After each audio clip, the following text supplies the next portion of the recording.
Hi guys, I'm back. I have to film a few videos today, and I could do the whole illusion of like me changing a top, all that kind of stuff. Instead, I'll probably just change my hair just because we're working on the house and somebody is painting downstairs, and so I can't get into my closet right now.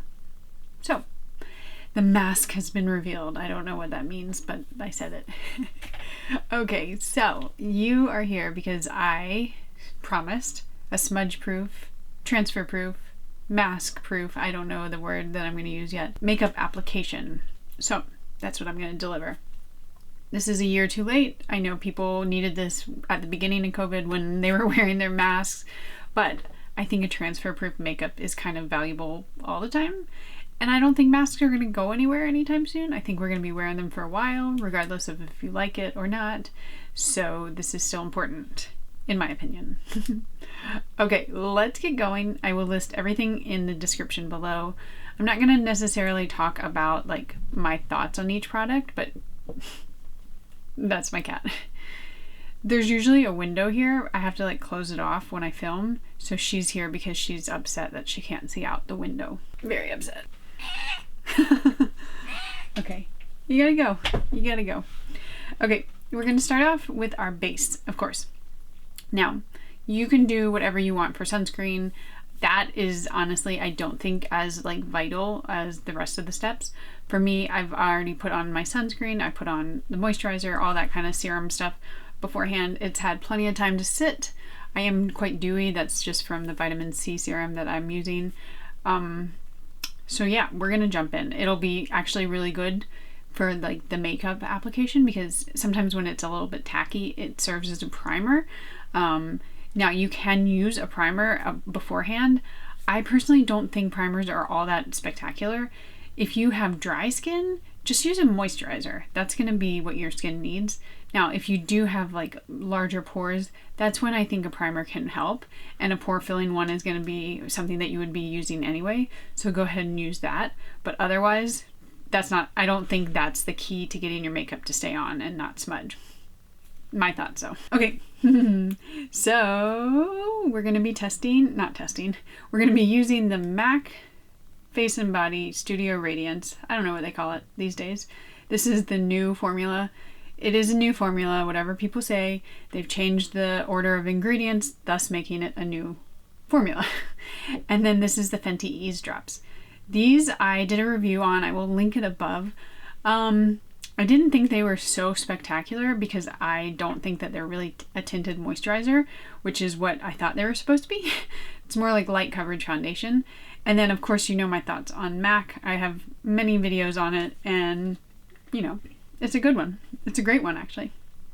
But what I have found is by mixing the two, especially the Studio Radiance, it has a little bit of a lighter coverage. So by mixing the two, which I'm gonna do in the palm of my hand, by mixing the two, I think you get a really great finish and you get the right amount of coverage. So I've got a little concoction and it's interesting to see the MAC Face and Body is the like more peachy one and then the Fenty is a little bit like more of a neutral color on me. So I have the shade N3 and then this is 6. And both of those are pretty flexible in terms of your shade. So that's what we've got. And what I'm going to do is I'm going to start focus around the center of my face. Even though if you're wearing a mask, you might like want to avoid that area. But the whole point of this is that I'm just going to do that. You are using makeup, hopefully, that is a little bit more transfer proof. And then you can use it all over your face. You don't have to avoid the areas where your mask is. And already, I can feel the MAC doing its job setting. If you don't use your hands, you won't know what that feels like, so definitely use your hands. If you have MAC Face and Body and you don't know why it's not working for you, go watch this video. It's really great, if I do say so myself. Yeah, so I'm just gonna finish that off and I'm gonna do a little bit more and then we'll go on.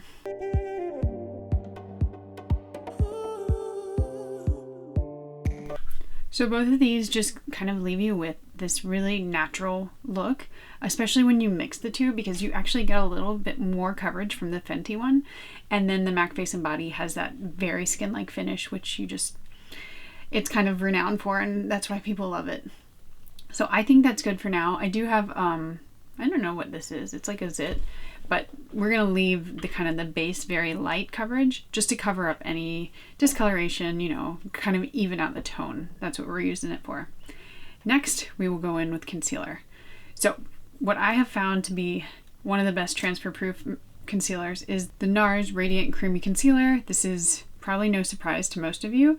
It's good and it's a staple for a reason. It really, it just does its job, and like you don't notice how good it is until you try something else. And then you're like, I wish it wasn't $30. And I have it in the shade Macadamia. I also have a lighter shade, I think Custard, which I use more in the winter, but I'm definitely tan right now. Gotta cover these melasmas up on my forehead.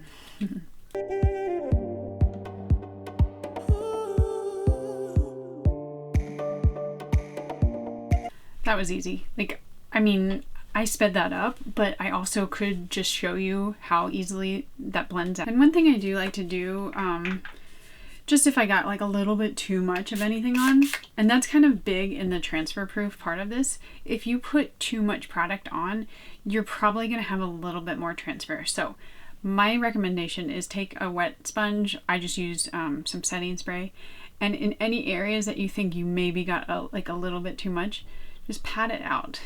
This way it soaks up any of the excess, but it also kind of helps it just kind of mesh into your face. Mesh is probably not the best word that I could have used there.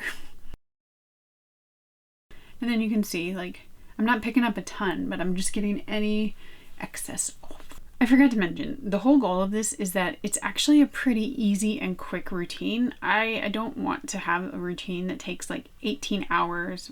Okay, that's a bit of an exaggeration, but like even 30 minutes, I think that's a little bit too long, because sometimes you just want to be able to throw something on and know that it's going to set and stay under your mask or while you're out in the heat and humidity. So that's the whole point of this. Obviously, I'm talking through it, so it's going to be a longer video than how I would normally do it, but just know that it is intended to be quick.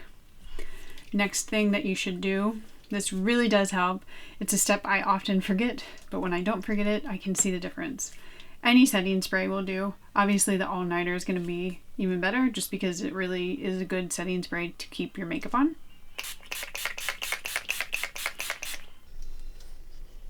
I like to be like a model in a video. It's my one chance. Just let me have it. This also gives you a little bit of glow back in your face if you got anything a little too matte.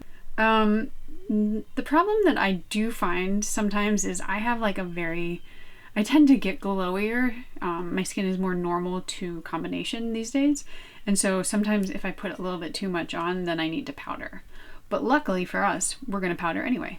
Did I have apple stuck in my tooth this whole time? Sorry. So like I said, we're going to powder next. This is the Charlotte Tilbury Airbrush Flawless Finish. I have it in the shade 2. I love it. I've never loved a powder. Ever. I've had so many, especially like I feel like I got a lot of loose powders back in my day. Maybe that was just more the trend too. But I had dry skin for years and years and years. And so like a powder was usually the last thing that I wanted. This powder is amazing. Can you see that? Like, look at the difference. This side I've already done. This side I haven't. It just kind of, it does take away some of the shine. I mean, it is a powder, but it doesn't leave your skin feeling cakey or like dry or tight. It's just, oh, it's really worth the exorbitant price tag that it has. Really, really worth it. And if you can see, I'm focusing on my T-zone. That's where, for most people, if they're going to get oily, that's where it's going to happen. Also focusing on the nose, because if you're wearing a mask, that's where it's going to happen. And then lightly over the cheeks, because I don't want to take too much shine away.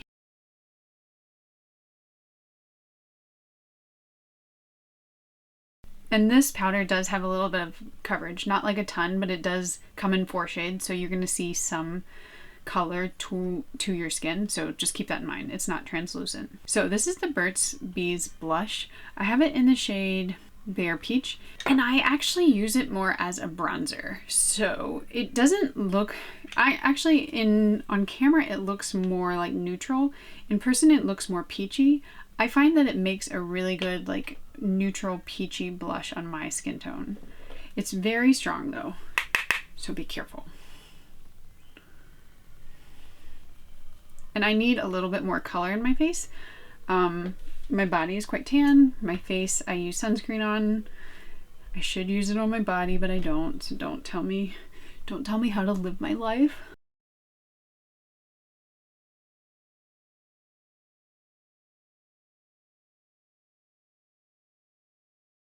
I really love this blush. It's just relatively cheap. You can find it at Target, Walmart, you know, more like drugstore-esque. And it does a really beautiful job of kind of bronzing your face up, but also giving you blush. It's kind of like this Bare Minerals bronzer, but I think this one has more of kind of like a shimmer to it. This one is quite matte. Not in a bad way though. Okay, time for the Rare Beauty. This is the, what is it called? I forget what, they're the liquid blushes. There's two. They have these like little pot ones, which I freaking love. And then these, well, like these last for a long time, but these last longer. Now these are the most pigmented things you'll ever use, so be very, very careful. I like to apply it with a brush. So this is a bit of a more, like a denser brush, and it's kind of got that angle, which I like. And I have this in the shade Joy. So when you go to apply it, take it out and like swipe off as much as you can. You could actually apply it to your hand. I mean, I can do that. I'll show you. So I apply some to the back of my hand. This just lets you have like a little bit more freedom when you apply it. If you apply it directly to your face, which I do often, just for like sake of time, it just takes, you need to be quick and you need to make sure you blend it out really well. So pretty. And I always take like the remnants of my blush just to my forehead. And I feel like it just kind of ties everything together. That way you don't have like bright red cheeks and nothing else. So you can see there's not as much on the brush, and that's when I'm using it up here. But I'm telling you guys, this blush is gonna stay put all day. Okay, so what I'm gonna do for my eyes, because you know, we're doing like quote unquote a full face, I'm gonna give you the option. Well, you have as many options as you want, but this is just what I found to work. This is the Vive Eye Wand. I have it in the shade Sand, so for me that's kind of a good neutral color. Or I would just use the NARS Radiant Creamy Concealer, and that works really well as well. Works really well as well. That sounded weird.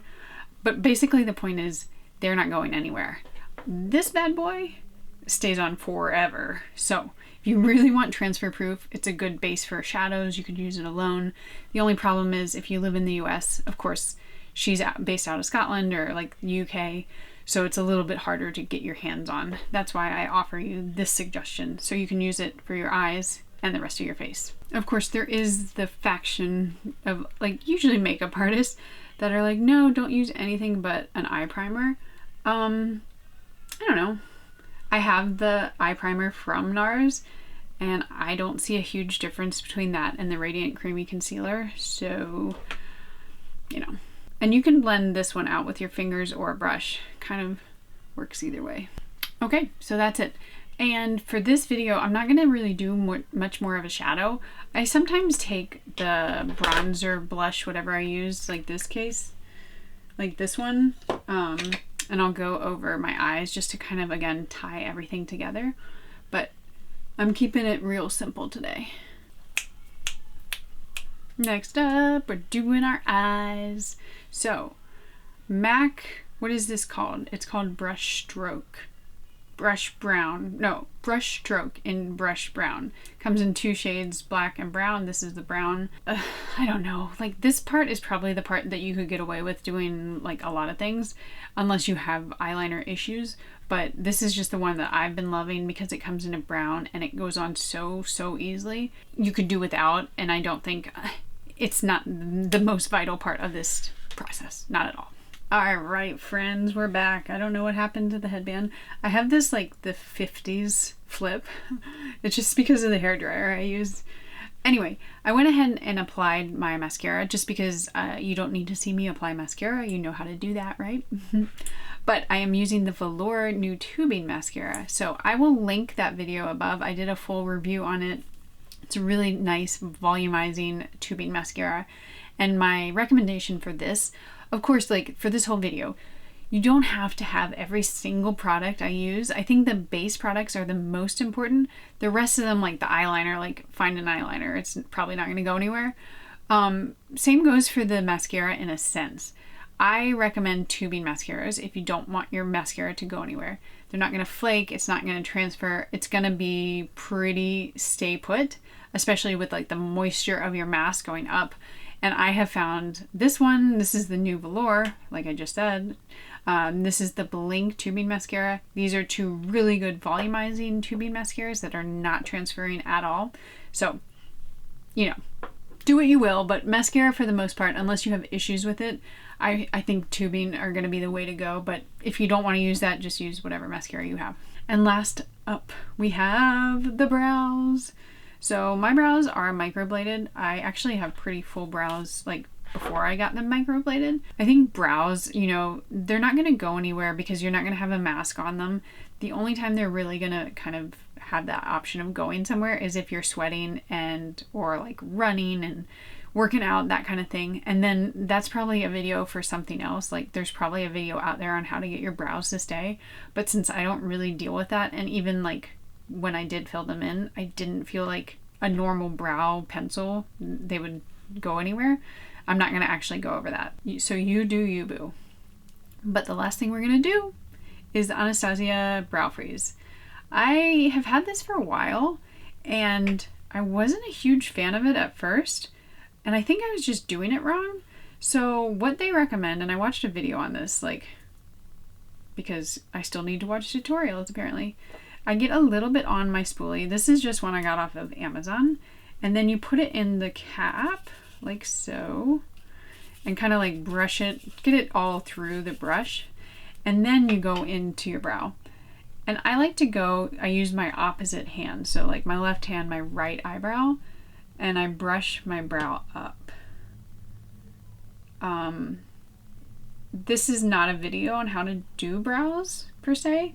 But if you want feathery brows, this is one technique that I've found that works. But the whole point is that this brow gel, you're gonna feel it. Like it's gonna be in there and it's gonna feel like you have something shellacked to your face, but your brows aren't going anywhere. So transfer proof. So I think that's pretty much it. The last step, just because like you can always go in with more setting spray, I would go in with more setting spray. I don't want to right now though, just because I have a pretty dewy look and this one gives me a little bit too much dew and I don't want to have to powder again. But find a setting spray that you like that you could use again, and you can always do more setting spray. It's just gonna help. So guys, that is it. This stuff is not going anywhere, but it doesn't look like cake face either. I find that the base is the most important part. So if you're gonna like, you know, you can only purchase maybe one or two of the things that I mentioned here, I would go with the base. And if you really don't want to purchase both the Fenty and the MAC, which I completely get, I would go with MAC Face and Body. That's gonna stay. I just use the Fenty because it kind of gives me a little bit more coverage, but I don't necessarily need it. So really, this whole look, you could get the transfer proof look with just MAC Face and Body, and you would be good. Good. Whatever hands I'm doing, I don't know. So that's it. You do you, boo. That's what I always say. Your makeup's gonna transfer. Makeup comes off. It's not permanent. So if you get like some rubbing off on your nose, I promise you it's not the end of the world. But I think that this kind of method, even though it's not a method, but just like the products I'm using, are a really good option if that's something that you are interested in. And you probably are because you're watching this video. All right, I'm gonna wrap it up here. And I will see you guys in my next video. Goodbye.